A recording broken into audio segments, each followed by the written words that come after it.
দেখো বন্ধুরা, লালকেল্লায় ভয়াবহ বিস্ফোরণ হয়েছে। এতটাই বিস্ফোরণ হয়েছে যে 3টি গাড়িতে আগুন ধরে গেছে পরপর। আর এই বিস্ফোরণটা হয়েছে দিল্লি মেট্রো স্টেশনের কাছে।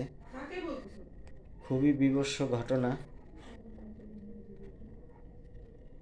দিল্লি একটি এত বড় রাজ্য, এত জনবহুল এলাকা যে সন্ত্রাসীরা এই এলাকাতে বিস্ফোরণ ঘটিয়েছে। জানি না কত প্রাণহানি হয়েছে। খুবই বীভৎস ঘটনা, খুবই দুঃখজনক ঘটনা। জানি না কত বড় ক্ষতি হলো।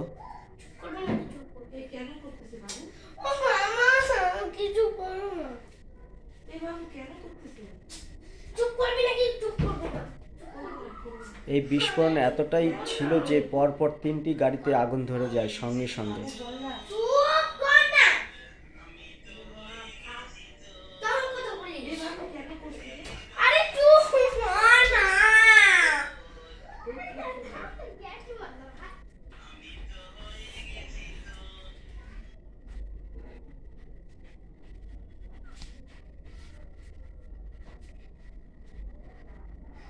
ঘটনাস্থলে আমাদের দিল্লি পুলিশ এসেছে।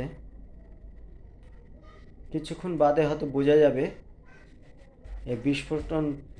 এই বিস্ফোরণটি কারা ঘটিয়েছে এবং এই বিস্ফোরণে কত কি ক্ষয়ক্ষতি হলো। ঠিক আছে বন্ধুরা, দেখতে থাকো।